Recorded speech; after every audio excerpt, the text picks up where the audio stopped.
Price Lord. எல்லாருக்கும் சோத்திரம். பிரியமானவர்களே, இந்த ஜீசஸ் சைட்டு கால் யூடியூப் வழியாக பார்க்குறேன் என் சகோதர சகோதரிகளுக்காக கர்த்தரை சோத்திரிக்கிறேன். இந்நாளிலே கூட யோவான் 1ஆம் அதிகாரத்தில் 5ஆம் அதிகாரத்திலே நம்ம பார்க்க போகிறோம். யாரை குறித்து பார்க்க போகிறோம்னு பார்த்தீங்கன்னா, ஒரு வாலிபனை குறித்து பார்க்க போகிறோம். அந்த வாலிபன் யார் என்று உங்களுக்கு தெரிந்திருக்கலாம். கிறிஸ்தவ பிள்ளைகளுக்கு யோவானை குறித்து தான் பார்க்க போகிறோம். யோவான் நிறைய நான் படித்தேன் அவரை குறித்து. அவருடைய மரணம் வரைக்கும் அவர் செய்த அநேக காரியங்களை ஆண்டவரை பற்றி பேசுகிறதை நம்ம பார்க்குறோம். ஆனால் அவர் யாராக இருந்தார் என்பதை குறித்து நாளையில் என்ன பண்ண போகிறோம், பார்க்க போகிறோம்.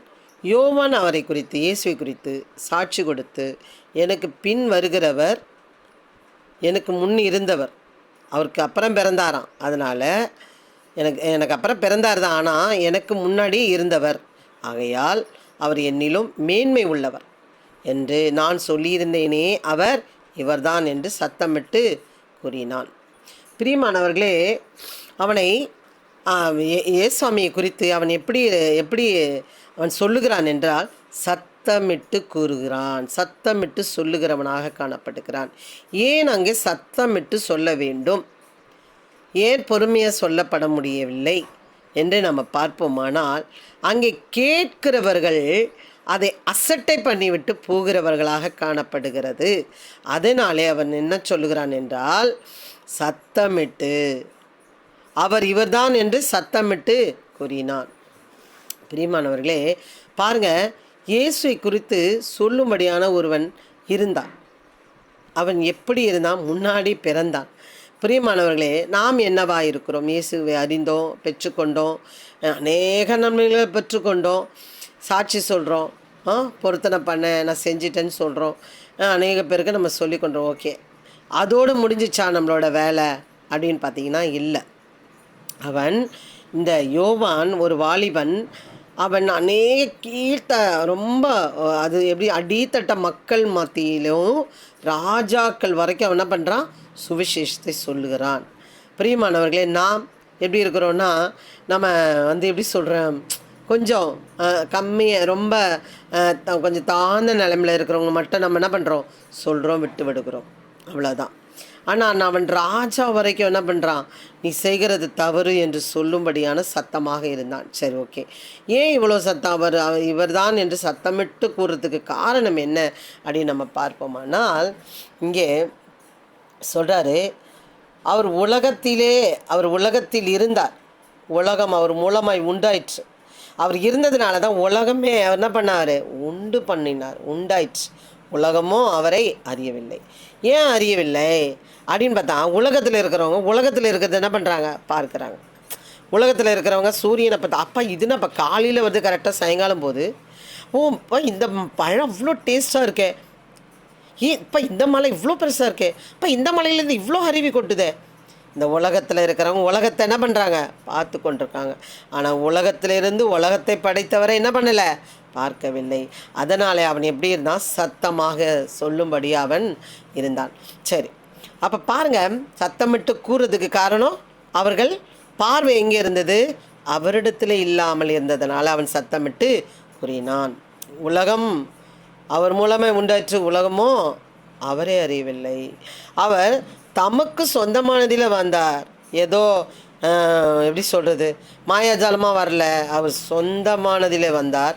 அவருக்கு சொந்தமானவர்கள் அவரை ஏற்றுக்கொள்ள, ஒரு ஜாதிக்காக ஒரு ஜாதி ஜனத்தை எழுப்பும்படியாக அவர் என்ன பண்ணார், வந்தார். அவர்கள் என்ன பண்ணலைன்னா, மறுபடியும் இந்த உலகத்தையே தான் பார்க்குற, மண் கல் மலையை தருவி எல்லாத்தையும் படித்தா அந்த ஜனங்கள் மண்ணை பிசைஞ்சு அதை வச்சு கும்பிட தான் அவங்க என்ன பார்க்குறாங்க, அருவியை பார்க்குறாங்க, கடலை பார்க்குறாங்க, மலையை பார்க்குறாங்க, அநேக காரியங்களை பார்க்குறார்களே தவிர அவர் என்ன பண்ணலை, அவருக்கு சொந்தமானவர்கள் அவரை ஏற்றுக்கொள்ளவில்லை. பிரியமானவர்களே, இப்படி தான் அநேக பேர் நம்ம என்ன பண்ணுறோம், இருந்து கொண்டு இருக்கிறோம். பிரியமானவர்களே, அப்போது அவர் என்ன பண்ணுறான், அது மாத்திரம் இல்லை, ஏற்றுக்கொள்ளவில்லை என்பதனால் அவன் என்ன பண்ணுறான், இன்னுமா அதற்கு அவன் யோவான், கர்த்தருக்கு வழியை செவை பண்ணுங்கள் என்று ஏசியா தீர்க்கதரிசி சொன்னபடியே நான் வனாந்தரத்தில் கூப்பிடுகிறவனுடைய சத்தமாக இருக்கிறேன் என்றான். அவனுக்கு பேர் என்ன, சத்தமாக இருக்கிறானாம். சத்தமாக, நான் யோவானாக இருக்கிறேன்னு சொல்லலை, நான் சத்தமாக இருக்கிறேன் என்று சொல்லுகிறான். பிரியமானவர்களே, நம்மளோட சாட்சி, அவர் தான் இன்னார் என்று அறிந்து கொண்டோமே, அவங்க ஏற்றுக்கொள்ளலை, அதனால் அவன் சத்தம் போட்டான். அவன் சத்தமாக இருக்கிறான். நம்ம ஏற்றுக்கொண்டோம், தெரிந்து கொண்டோம், பெற்றுக்கொண்டோம். பெற்றுக்கொண்டது, ஏற்றுக்கொண்டது, நம்மளோட அவர் அறிந்து கொண்டது வீடோடு முடியுதா, இல்லை காமண்டோடு முடியுதா, இல்லை தெருவோடு முடியுதா, இல்லைன்னா நம்ம தொலைநோக்கு பார்வையாக தேசம் முழுவதும் இருக்கிறதா என்று சிந்தித்து செயல்படுங்கள். நீங்கள் சத்தமாக இருக்கிறீங்களா?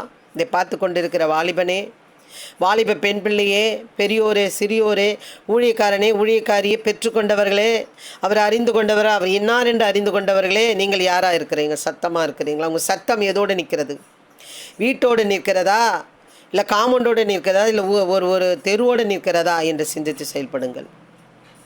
நம்மளுடைய சத்தம் வீரோடு அடங்கக்கூடாது. நம்மளோட சத்தம் தேசம் முழுவதும் துணிக்கப்பட வேண்டும்.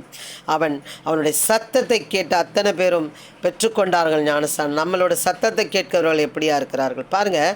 அது மாத்திரமல்ல, 5ஆம் அதிகாரத்தில் பார்க்கும் பொழுது ஏசாமி யோவானை குறித்து பேசுகிறார். என்ன பேசுகிறா? அவன் யோவானை குறித்து சொல்கிறார், அவன் எரிந்து பிரகாசிக்கிற விளக்காயிருந்தான், நீங்களும் சில காலம் அவன் வெளிச்சத்திலே கலிகூற மனதாய் இருந்தீர்களே.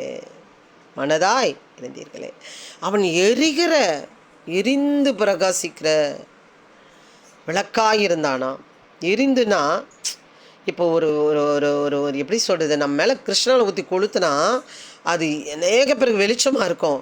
ஆனால் அந்த வெளிச்சம் கொடுக்குற அந்த உடல் கருகி அது எரிந்து அது அநேக காரியங்கள் அதுக்குள்ளே அது என்னாகுன்னா அழிந்து போகும். தன்னை அழித்து ஒளி கொடுக்கிறதாக இருக்கும். பிரியமானவர்கள், இப்படி தான் மெழுகையும் நம்ம பார்க்கலாம், விளக்கையும் பார்க்கலாம், இப்படி எல்லாத்தையும் நம்ம பார்க்கலாம். அதை தன்னை அழித்து கொண்டு ஒளி கொடுக்கிறதை நம்ம பார்க்கலாம். அதே போல தான் யோவான் வந்த வேலையை என்ன பண்ணார்? மிக அழகாக அவன் என்ன பண்ணுறான்? இயேசு கிறிஸ்து பிரமாதமாக சொல்லி அழகாக சொல்லி அநேக ஜனங்களுக்கு ஞானஸ்தானம் கொடுத்து கொண்டே இருக்கிறவனாக இருந்தான். பிரியமானவர்களே, நாம் அறிந்து கொண்டோமே, இன்னார் என்று தெரிந்து கொண்டோமே, பெற்றுக்கொண்டோமே, நம்மளோட சாட்சி எவ்வளோ தூரத்தில் நிற்கிறது என்று நீங்கள் இந்த நாளில் சிந்திக்க வேண்டும். பிரியமானவர்களே, அப்படி எரிந்து பிரகாசிக்கிற விளக்காக இருந்தான். நம்ம பெற்றுக்கொண்ட அத்தனை சாட்சிகளும் நம்மளோடு வைத்து கொள்ளாமல், வீட்டோடு நிறுத்தி விடாமல், காமௌண்டோடு நிறுத்தி விடாமல், நம்ம ஊரோடு நிறுத்தி விடாமல், தேசமெங்கும் போய் அவரை குறித்து சொல்லுகிற எரிந்து பிரகாசிக்கிற விளக்காய் இருக்க வேண்டும் என்று நமக்கு அறிவுறுத்துகிறவராக இருக்கிறார். பிரியமானவர்களே, இவர் இயேசு யோவானை குறித்து இந்த ஒரு சாட்சி சொன்னார். நம்மளை குறித்து என்ன சொல்லுவார் என்று சிந்தித்து செயல்படுங்கள். நீங்கள் பெற்றுக்கொண்டது எத்தனையோ பாடலாக இருக்கலாம், வசனங்கள் வாசிக்கிறதுலாம் இருக்கலாம், நல்லா ஒர்ஷிப் பண்ணுறதுலாம் இருக்கலாம், இல்லாட்டா நல்லா ஆண்டவரை பற்றி சொல்கிறவர்களாக இருக்கலாம், இல்லை வேதத்தை குறித்து தியானிக்கிறவர்களாக இருக்கலாம், அதை குறித்து அநேக பேருக்கு அறிவுட்டுகிறவர்களாக இருக்கலாம். உங்களுக்கு என்ன தாளந்து கொடுத்துருக்கிறாரோ உங்கள் வீட்டோடு நிறுத்தி விடாதீர்கள், காம்பவுண்டோடு நிறுத்தி விடாதீர்கள், உங்கள் ஊரோடு நிறுத்தி விடாதீர்கள்.